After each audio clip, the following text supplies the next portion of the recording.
বলবো। তো আমি যদিও আসলে সময় পাইনি, আজকে আমাদের একটা অন্য প্রোগ্রাম আছে আমাদের অ্যাসোসিয়েশনের, যার জন্য হয়তো আমি যদি কিছু তথ্য দিয়ে আপনাদের সাথে কথা বলতে পারতাম তাহলে হয়তো আমাদের এই সেক্টরের জন্য ভালো হতো।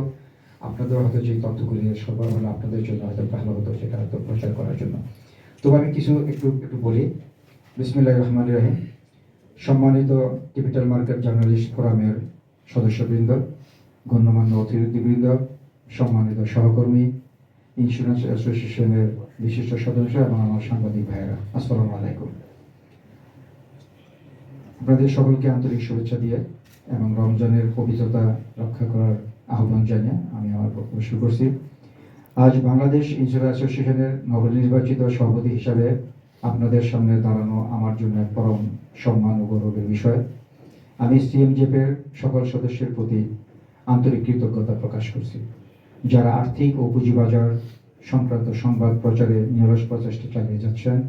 আপনাদের ভূমিকা জনমত গঠনে, স্বচ্ছতা নিশ্চিতকরণে এবং আর্থিক সচেতনতা বৃদ্ধিতে অত্যন্ত গুরুত্বপূর্ণ, যা আমাদের অর্থনীতির উন্নয়নে ব্যাপক অবদান রাখছে। এছাড়াও আমি ইন্স্যুরেন্স শিল্পের বিকাশে গুরুত্বপূর্ণ ভূমিকা রাখা সকল স্টেক হোল্ডার, বীমা প্রতিষ্ঠান, নিয়ন্ত্রক সংস্থা, নীতি নির্ধারক, আর্থিক বিশ্লেষক ও সাংবাদিকদের প্রতি আন্তরিক ধন্যবাদ ও কৃতজ্ঞতা প্রকাশ করছি। আসলে ইতিহাসের দিকে তাকালে বাংলাদেশ ইন্স্যুরেন্স খাতের এক অসাধারণ পরিবর্তনের সাক্ষী আমরা। 1972 সালে জাতীয়করণ, 1973 সালে ইন্স্যুরেন্স কর্পোরেশন আইন অনুযায়ী পুনর্গঠন এবং 1984 সালে বেসরকারি ইন্স্যুরেন্স কোম্পানিগুলির অন্তর্ভুক্তিকরণ, প্রতিটি ধাপ এই খাতকে বর্তমানে অবস্থানে পৌঁছে দিয়েছে।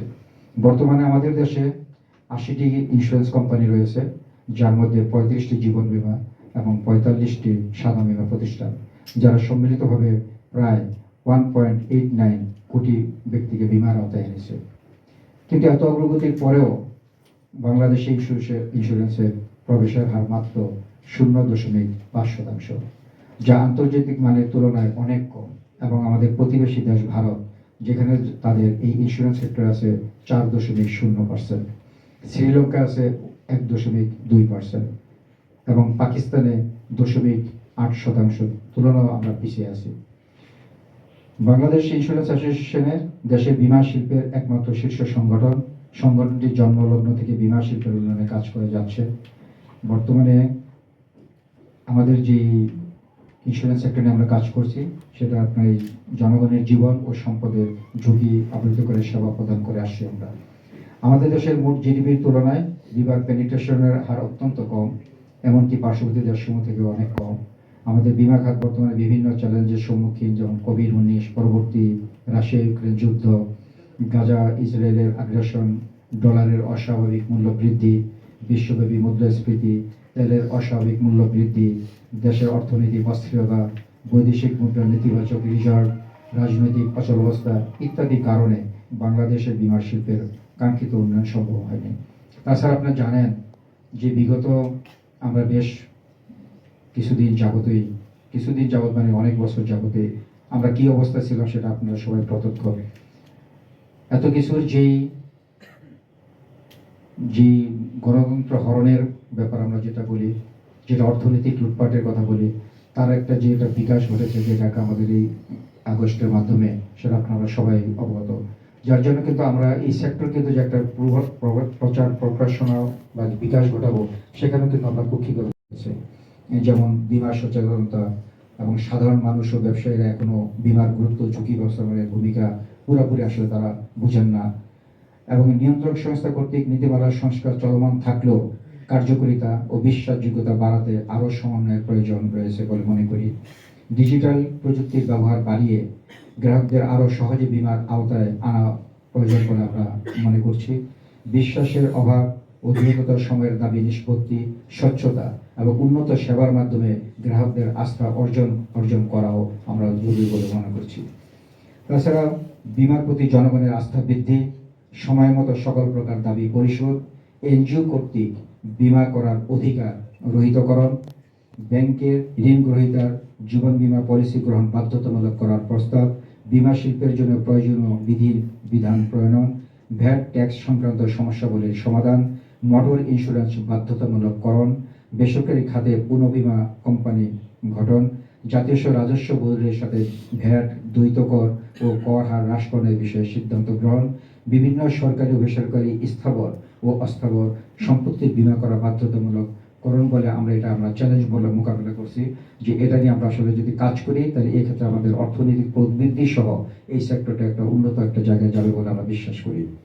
তবে প্রতিটি চ্যালেঞ্জেই মধ্যে সম্ভাবনা থাকে। নতুন উদ্ভাবন, নীতিমালা সংস্কার ও কৌশলগত অংশীদারিত্বের কাজে লাগিয়ে আমরা বাংলাদেশের ইন্স্যুরেন্স শিল্পের প্রকৃত সম্ভাবনাকে বাস্তবায়ন করতে পারবো ইনশাআল্লাহ। আমি মনে করি বাংলাদেশ ইন্স্যুরেন্সের উন্নয়ন পরিকল্পনার 5টি মূল লক্ষ্যকে কেন্দ্র করে আমি আমার একটা আপাতত প্ল্যান করছি। যেহেতু আপনারা জানেন যে এই সেক্টরে বিভিন্ন সময়ে বিগত দিনে যে কুক্ষিগত করে রাখা হয়েছিল, এই সেক্টরে আসলে আমাদের উন্নত করা চাইনি। তো আমরা কিছু কাজ করতে চাচ্ছি। সেটা আমাদের প্রধান যে সচেতনতা বৃদ্ধি ও আস্থা অর্জন ও ইন্স্যুরেন্সের গুরুত্ব সম্পর্কে জনগণকে জানাতে দেশব্যাপী প্রচার অভিযান চালানো, এবং এই ক্ষেত্রে আপনাদের সহযোগিতা আমরা অত্যন্ত আশা করছি যে আপনারা এই সেক্টরে আপনারা চরম ভূমিকা রাখবেন। নীতিমালা ও নিয়ন্ত্রণ কাঠামো শক্তিশালীকরণ এবং নীতি নির্ধারকদের সঙ্গে সহযোগিতা করে ব্যবসা বান্ধব ও কার্যকর নীতিমালা একটা তৈরিকরণ। আধুনিক প্রযুক্তির মাধ্যমে গ্রাহকদের বীমা সেবা আরও সহজলভ্য কীভাবে করা যায় সে লক্ষ্যে কাজ করা। বাজার সম্প্রসারণ ও স্বল্প আয়ের জনগোষ্ঠীর জন্য সাশ্রয়ী বীমা পণ্য তৈরি কীভাবে করা যায় সে লক্ষ্যে কাজ করা। শিল্পের সহযোগিতা বৃদ্ধি ও ব্যাংক, পুঁজিবাজার এবং গণমাধ্যমের সঙ্গে অংশীদারিত্ব করে সমন্বিত আর্থিক কাঠামো গড়ে তোলা। ইন্স্যুরেন্স খাতের বিকাশে আসলে গণমাধ্যমের ভূমিকা অত্যন্ত বিশেষ জরুরি এবং প্রয়োজনীয় মনে করি, এবং এটা আপনারা বিশেষ ভূমিকা রাখতে পারে বলে আমরা বিশ্বাস করি।